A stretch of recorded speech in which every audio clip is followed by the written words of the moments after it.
Merci beaucoup, Monsieur le Président. Alors, on va entendre le ministre, mais dans quelques instants seulement, puisqu'on va maintenant passer à la remise des prix Pierre Potier et Pierre Potier des lycéens. Et j'ai pour ça le plaisir d'appeler sur scène Bernard Meunier, qui est membre de l'Académie des sciences. Avant, vous prenez la parole pour un mot d'introduction. On va regarder ensemble justement une vidéo de présentation de ce prix Pierre Potier des lycéens.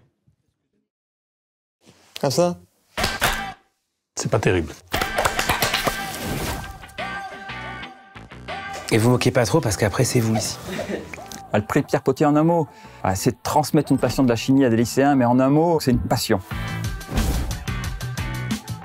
C'est une classe qui est très vive, qui est très curieuse, et j'avais envie de leur montrer aussi ce qui se faisait concrètement à l'heure actuelle, de sortir un peu du carcan du cours habituel. Première STI 2D, c'est une filière technologique, et les 2D, c'est développement durable, et donc ça collait bien avec l'idée du prix Pierre Potier. Ça permet de montrer que l'industrie chimique est peut-être très en avance sur tout ce qui concerne la durabilité des produits. Et puis, c'est leur montrer la passion qu'on peut avoir à être chercheur et à travailler dans ce monde de la chimie. Et puis, pourquoi pas, éveiller des vocations.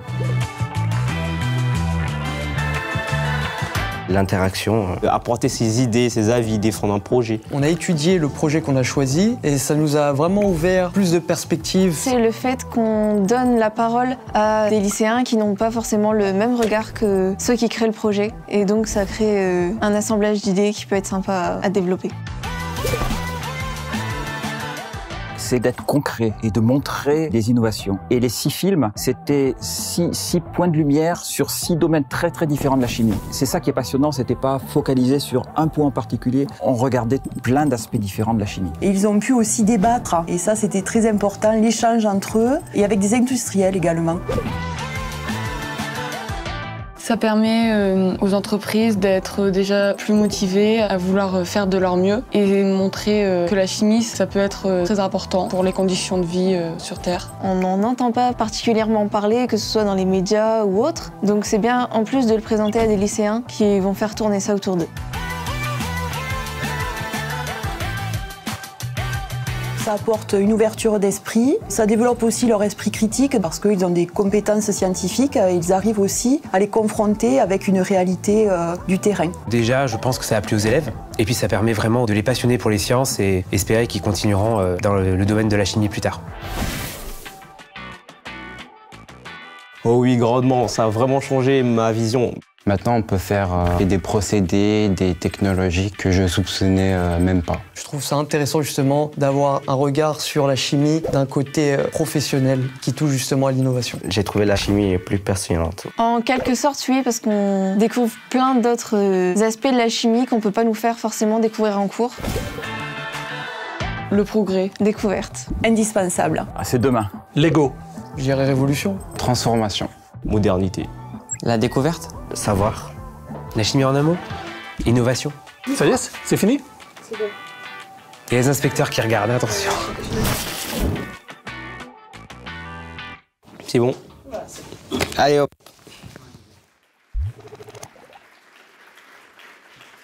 Voilà, donc pour vous présenter ce prix Pierre Potier des lycéens, sachant qu'on remettra donc aussi des prix Pierre Potier et Pierre Potier des lycéens. Donc Bernard, un mot de présentation? Un petit mot. Je suis président du jury Pierre Potier et je voudrais, j'ai 2 minutes, parce que vous m'avez dit 1 minute de moins. En 2 minutes. On a pris un peu de retard. La chimie est partout, mais en fait, les gens me disent, écoutez, excusez-moi, mais moi, la chimie, très peu. Pas dans cette salle, mais dans votre entourage. Vous avez des gens qui sont persuadés qu'ils n'ont pas besoin de chimie. En général, ils utilisent cet objet. Et cet objet, c'est l'objet le plus chimique que l'on puisse imaginer. Combien de personnes dans cette salle savent que dans un téléphone portable moderne, il y a 70 éléments chimiques différents. 70 éléments chimiques différents. Sur la Terre, on peut trouver 80 éléments chimiques non radioactifs. Ouais, pas de nucléaire, vous savez, c'est dangereux. Donc, voilà. Sur les 80, il y en a 72 ici. 72 ici. C'est l'objet le plus chimique. Alors, bien entendu, il y a un peu le travail des informaticiens, des physiciens, des mathématiciens, de tout le monde. Alors, vous me direz, on a oublié les biologistes? Non. Rassurez-vous, Sur l'écran d'un téléphone portable, il y a une belle collection de bactéries. Donc voilà. Non, pas de chimie, pas de biologie, pas de ceci, tout ça fait très bien. Bon, Pierre Potier, c'est un prix qui a été créé par la Maison de la Chimie. Pierre Potier était président de cette grande Maison de la Chimie et France Chimie. Et c'est un prix qui fonctionne depuis de nombreuses années. Et on va remettre aujourd'hui des prix. Juste un petit mot sur monsieur Pierre Potier, pharmacien chimiste, créateur de 2 médicaments anticancéreux. Madame la présidente de Sanofi n'est peut-être plus là, mais elle sait très bien que Pierre Potier a créé l'Anavelbine, qui a été développé par Pierre Fabre, médicament, et puis le Taxotere, qui a été développé par Ron Poulenc, Sanofi Aventis, Sanofi, voilà, et qui est un des grands médicaments anticancéreux. Elle a rappelé aussi, rapidement, mais peut-être ça n'a pas été noté, c'est que quand vous avez de l'innovation thérapeutique, c'est depuis 30 ans à peu près, 60% de médicaments chimiques, ceux que vous retrouvez dans les pharmacies. Donc quand les gens vous disent pas de médicaments chimiques, hop, vous fermez toutes les pharmacies de France, c'est comme ça, il n'y aura plus de médicaments chimiques, très bien. Ça sera intéressant comme manip. Voilà, donc les médicaments chimiques et les biopharmaceutiques qui coûtent un peu plus cher. Donc pour la sécurité sociale, toujours un peu compliqué de gérer, savoir comment on se débrouille pour payer des médicaments pas chers qui concernent des millions de personnes et des médicaments très chers qui concernent parfois moins de personnes. Bien, je termine là-dessus. Hommage à Pierre Potier. C'est très bien que, monsieur le ministre, nous sommes très heureux. Le prix Pierre Potier est toujours remis en présence du ministre de l'économie ou de l'industrie. Alors, aujourd'hui, c'est ici, dans la maison qu'a dirigée Pierre Potier, mais l'année prochaine, ça sera au ministère de l'Industrie, comme d'habitude. Voilà, à Bercy, où nous sommes toujours accueillis. Nous allons remettre un prix. Alors voilà, c'est tout. Voilà, rendez-vous est pris. Le ministre est d'accord. On passe 2 minutes, c'est bon. Voilà, alors on va remettre on démarre avec le premier médaillé, Bernard Meunier. Qui est le premier médaillé de ce prix? Le premier médaillé, c'est une histoire de polymère, un polymère 100% biosourcé, et c'est la société, c'est la Polymère Expert, avec un procédé qui s'appelle, un polymère qui s'appelle Estogel Green. Estogel, voilà, Green, parce que mes problèmes... Allez, on lance la vidéo. Alors, j'appelle tout de suite les représentants de la société Polymère à venir sur scène. J'ai bien sûr nommé Marc de la Catherine PDG, ainsi que Adrien Faure, le chargé de projet cosmétique. Et pendant que vous venez, eh bien, on va effectivement regarder une vidéo qui présente votre projet. Allez, au JT. Je m'appelle Adrien Faure, je suis ingénieur chimiste et responsable du département cosmétique chez Polymère Expert. Estogel Green est un gélifiant d'huile 100% d'origine naturelle et innovant, destiné à la formulation de produits cosmétiques performants et plus durables. Ici, l'enjeu spécifique du projet a été de substituer des matières premières qui sont d'origine pétrochimique par des matières d'origine biosourcée, sans altérer la performance des produits.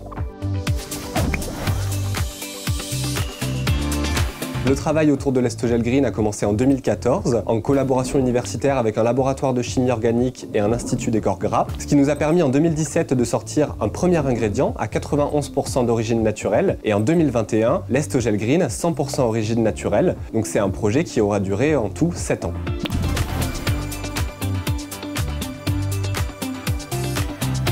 Plusieurs services sont sollicités, des laboratoires de recherche et développement, des laboratoires analytiques, des unités de production et enfin des laboratoires d'application. 5 personnes sont mentionnées aujourd'hui sur le brevet, sur l'invention, mais c'est plus d'une quinzaine de personnes dans la société qui ont contribué à la réussite de ce projet. Aujourd'hui, on est capable d'apporter une solution 100% d'origine naturelle aux industriels de la cosmétique. Avec des procédés plus verts, basés sur des principes de chimie verte, nous arrivons à produire des ingrédients cosmétiques moins énergivores et plus durables. À l'heure où les consommateurs de produits cosmétiques sont de plus en plus soucieux et avertis de la composition de leurs produits, il est important et indispensable pour nous de leur proposer des solutions qui répondent à leurs attentes. À partir de ressources naturelles et renouvelables, de l'huile de ricin et de l'huile de colza, nous avons synthétisé un polymère. Et la synthèse de ce polymère, elle a nécessité beaucoup de ressources en interne. De faire appel à notre laboratoire de chimie organique, à nos chimistes polyméristes, mais également à un laboratoire de chimie analytique, et enfin des physico-chimistes qui, au sein du laboratoire d'application, ont permis de mettre en œuvre ce polymère. Aujourd'hui, ce polymère, il est breveté. Nous l'avons très largement présenté directement à nos clients ou à travers de salons dans le monde entier. Il a été très apprécié puisqu'aujourd'hui nous le retrouvons dans la composition de certains produits qui sont sur le marché. Nous continuons nos démarches de développement de polymères vers une orientation durable et naturelle pour les produits de demain. Fascinant. Voilà, tout est dit, bravo, on peut les applaudir. Et donc Bernard vous remet votre trophée, voilà. C'est un vrai produit chimique, hein, vous remarquerez. Voilà, et pas lourd à transporter, c'est agréable. Bravo et félicitations. Bravo à vous, félicitations, merci encore. Bernard, on va passer au deuxième, donc, au deuxième projet, deuxième médaille. Annoncez-nous le vainqueur. La société Dao avec un produit pour rendre aussi blanc les bandes blanches sans mettre des pigments qui font que c'est. On va avoir une vidéo pour nous expliquer tout ça. Et donc les deux représentants de la société Dao vont nous rejoindre. Voilà, j'invite Jean-Michel Duplouis, le président, et Xavier Bricou, marketing manager de la zone Europe, Moyen-Orient et Afrique, à venir nous rejoindre. Ce sont donc eux les gagnants de ce prix. Et pendant que vous venez, eh bien, on va regarder justement une vidéo qui illustre votre projet.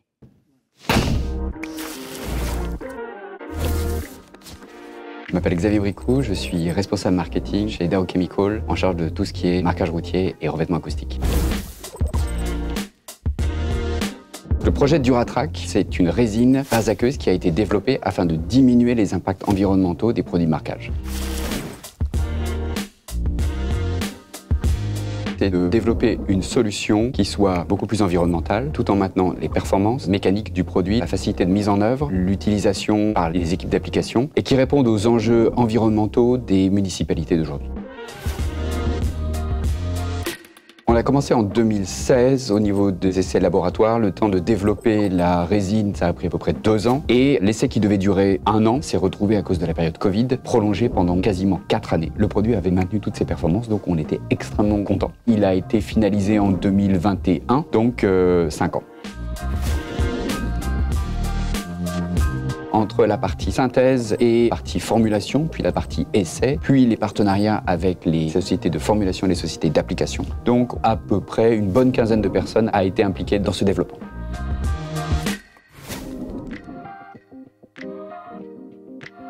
Ça change rien sur les performances, mais ça change beaucoup de choses parce que c'est en base aqueuse, donc il n'y a plus d'odeur persistante, il n'y a plus d'étiquetage dangereux, il n'y a plus d'inflammabilité, le rinçage se fait avec de l'eau, le stockage est beaucoup plus simple maintenant, il n'y a plus de monomères libres comme les MMA que l'on a dans les bicomposants. Il y a beaucoup moins de dioxyde de titane nécessaire que sur un produit purement organique. On participe globalement à une amélioration significative sur les impacts environnementaux. C'est là où c'est le plus génial dans le concept, c'est que le principe même d'une résine en phase aqueuse, c'est que le film se crée par évaporation d'eau. Là, en fait, l'idée, c'est que l'eau, au lieu de s'évaporer, va en fait réagir et va devenir une partie du liant. Donc le produit va durcir en utilisant l'eau qui est à l'intérieur.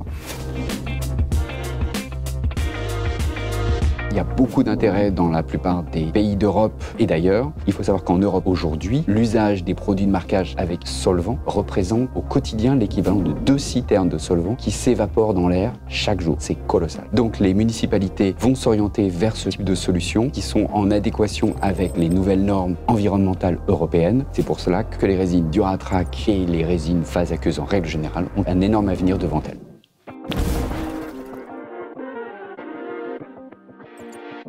Découverte. Bravo, vraiment, on peut les applaudir. Voilà. Félicitations. Le jury a été enthousiasmé par l'avenir des bandes blanches qui sont toujours aussi blanches et magnifiques. Voilà, merci. Attendez, restez 2 secondes peut-être pour la photo. Voilà, une photo tous les 3 avec votre trophée. On passe au dernier trophée. Merci beaucoup, on les applaudit encore. 3e médaille, Dernier Bernard, trophée. vous allez nous dire quel est le gagnant. Alors, 3e médaille, c'est la société Afirène. C'est un procédé de fabrication industrielle et biomimétique d'acides organiques biosourcés. s'il vous plaît, monsieur... Et j'invite la représentante d'Afiren à monter sur scène. C'est Caroline Pettini, directrice RSE, qui nous rejoint. Et on va également regarder donc une vidéo sur votre projet. C'est parti.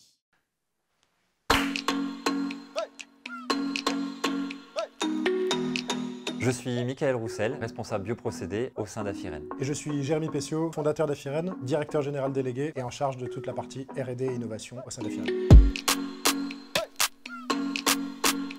Le projet d'Afiren consiste à valoriser la biomasse, les coproduits agro-industriels, les déchets, pour en faire des produits habituellement issus du pétrole à l'aide de micro-organismes naturels. L'enjeu du projet est de réussir à être rentable économiquement tout en ayant un impact environnemental très réduit pour la production de nos acides carboxyliques.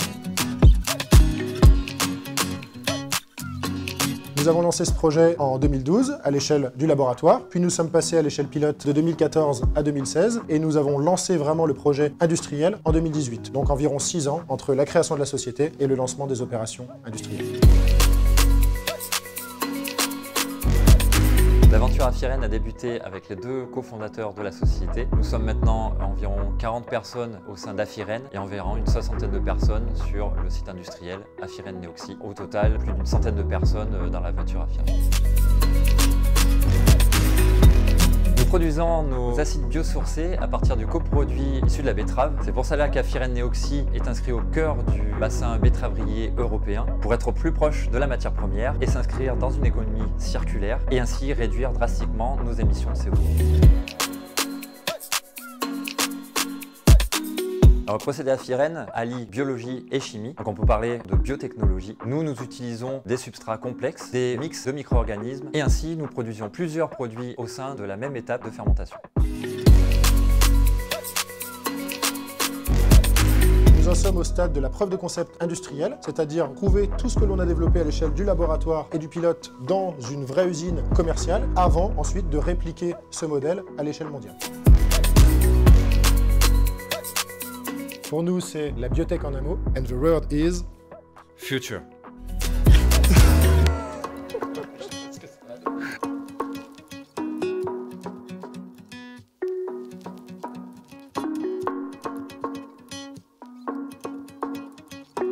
Bettravrier, ouais.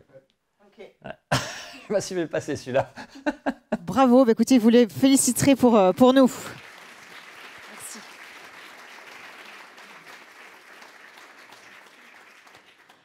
Alors pour terminer, merci beaucoup Caroline. Pour terminer, Bernard, nous allons passer au trophée du prix Pierre Potier, la remise du prix Pierre Potier des lycéens. Cette année, on a quelque chose d'assez extraordinaire qui s'est passé puisque on va remettre à la fois le trophée du prix Pierre Potier et le prix Pierre Potier des lycéens en même temps. C'est la première fois que le même projet remporte les 2 prix. Il faut vraiment le signaler.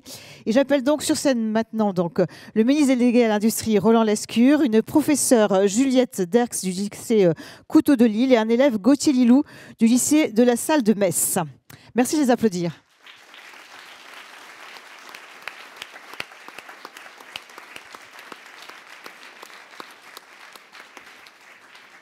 Alors, madame la professeure, je voudrais vous demander finalement qu'est-ce que vous retenez de cette participation. Venez. Voilà. Qu'est-ce que vous retenez de cette participation de votre classe au prix ? Moi, je suis enseignante, donc moi, ma première mission, c'est d'apporter des notions et des savoir-faire à mes élèves. Et là, ça permet de sortir de ce cadre, donc de découvrir des aspects de la chimie qui sont pas habituels. Donc, par exemple, les problèmes d'approvisionnement en matières premières. Donc, on apprend, par exemple, qu'on crée moins à partir du pétrole, mais à partir davantage de la biomasse. Par exemple, du bois, des tiges de maïs, de la paille. On voit aussi les procédés qui se font dans l'industrie. On s'approche un petit peu de la réalité. Quelles sont les conditions qu'il faut réunir pour fabriquer une molécule ? On voit aussi les efforts que doit faire la chimie pour être moins polluante, moins dangereuse, moins polluante et plus respectueuse de l'environnement. Après, ça permet aussi de voir que quand on regarde les vidéos, on a un aperçu sur le monde, sur les sites industriels, sur les laboratoires. On voit les équipements, les outils qui sont mis à la disposition des chercheurs. Voilà. Et avec mes élèves, ça a permis aussi de travailler différemment, de faire des recherches, d'aller au CDI bien souvent, de faire la vidéo, et on a pris beaucoup de plaisir à la faire. Et je pense que mes élèves n'oublieront pas. Merci beaucoup, on peut l'applaudir, merci.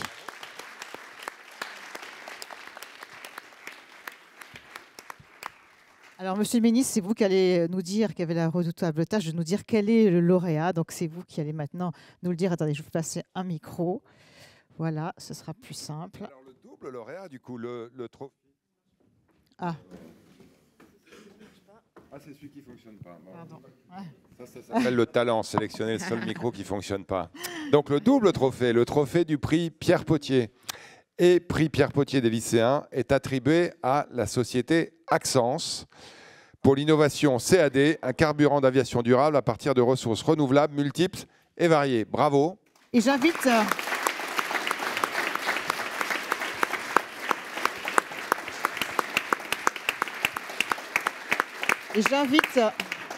J'invite donc les représentants d'Axence à monter sur scène pendant que la vidéo sera lancée. Donc j'invite Olivia Briodo, ingénieur procédé, et Pierre-Yves Martin, conseiller principal en technologie pour la gamme de produits Essence. Merci de les applaudir.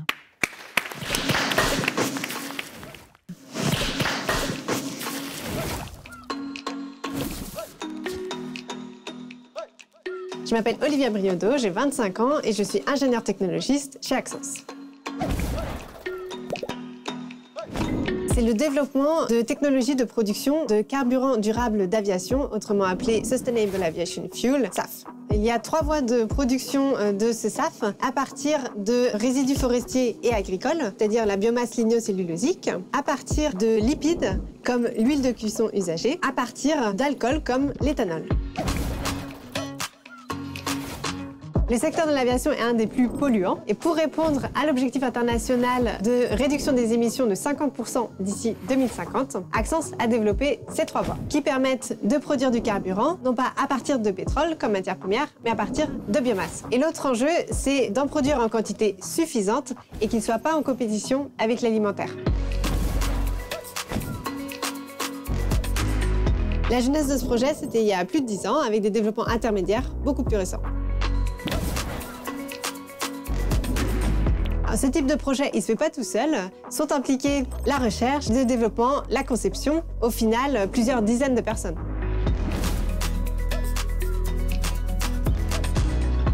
Et bientôt, les avions pourront voler au carburant durable d'aviation. Et ainsi, on l'espère, réduire les émissions de CO2 de 500 millions de tonnes par an en 2050. C'est la magie du réarrangement des molécules. On casse, on crée des liaisons chimiques pour transformer la biomasse en carburant. Nous, Axence, sommes licencieurs de technologie. Alors, ça veut dire qu'on vend notre savoir-faire à des industriels. Et dans le cadre de ce projet, nous avons déjà des usines qui sont en conception, en construction, voire en opération. Et les premières gouttes de ces carburants durables commencent à alimenter les flottes aériennes. Omniprésente, autant dans ce corps que dans ces stylos. Et ce SAF.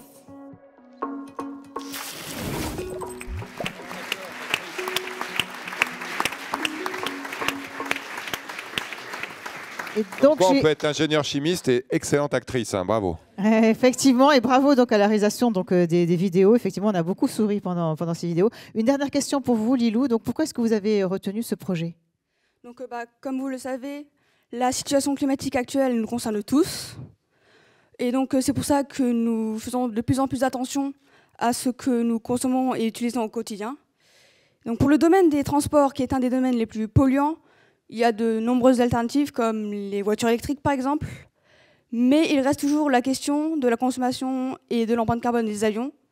Car en effet, ceux-ci, ils ont une empreinte carbone importante et consomment beaucoup de kérosène qui est très polluant.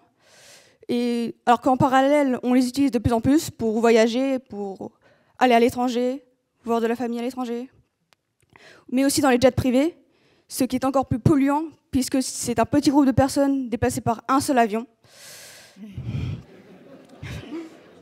Et donc c'est pour ça que nous avons décidé de retenir et soutenir le projet d'Axens, donc de carburant durable, qui nous semble une solution envisageable à l'international et donc applicable pour les avions, et donc qui nous permettrait de grandement réduire la consommation des avions en CO2. Et de continuer à voyager.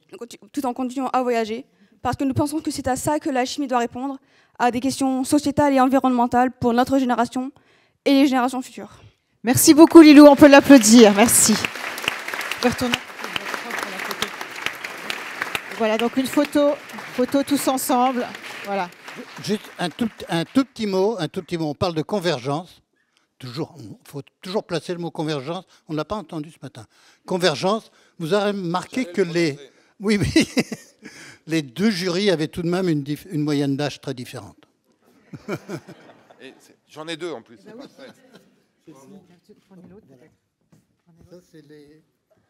Voilà, il y a 2 trophées, hein, je vous l'avais dit.